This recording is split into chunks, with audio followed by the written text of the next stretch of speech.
Their top story tonight, a sea of blue packing a St. Clair Shores church to pay their final respects to Sergeant Collin Rose. A tearful goodbye as the law enforcement community came together to bid farewell to a life lost way too soon. 29-year-old K-9 officer was gunned down last Tuesday in the line of duty. Let's bring in Guy Gordon, who's with us now live. Guy, we had hundreds of people wrapping their arms around his family and his fiancée.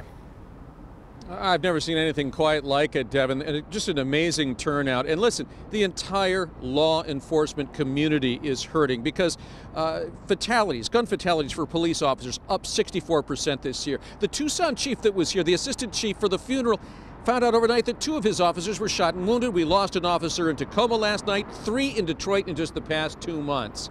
All of this compounding the heartache of losing Sergeant Collin Rose. We're trained to be ready for any incident except one, losing a fellow officer in the line of duty.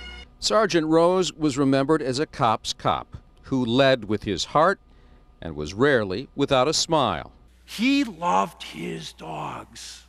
That smile never broader than when he was training his beloved dogs or training other trainers around the nation.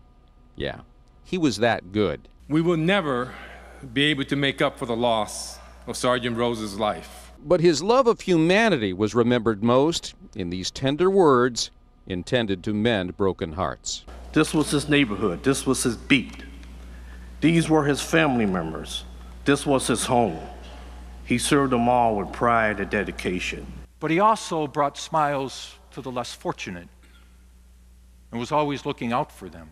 The city has lost 3 officers in 2 months. This ritual, repeated now at St. Joan of Arc, all too familiar, leading to the Monsignor's plea that was really more of a prayer. The violence has to end. We have to start treating each other as brothers and sisters. We have to look at each other in the eye. No matter what color we are, no matter what we wear, no matter what uniform we put on, and see good.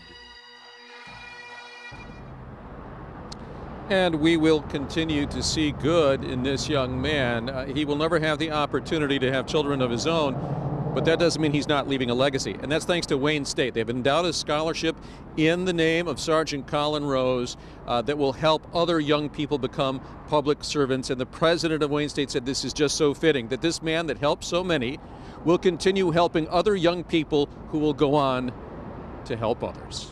We're live. I'm Guy Gordon, local 4, Kimberly and Denman. Back to you. All right, Guy, it really is a lovely gesture. And speaking of lovely gestures, if you haven't seen them yet, you really should. We've posted some of the very moving still photos from the visitation for Sergeant Rose at clickondetroit.com. You can find the link right there in the top story section on the homepage.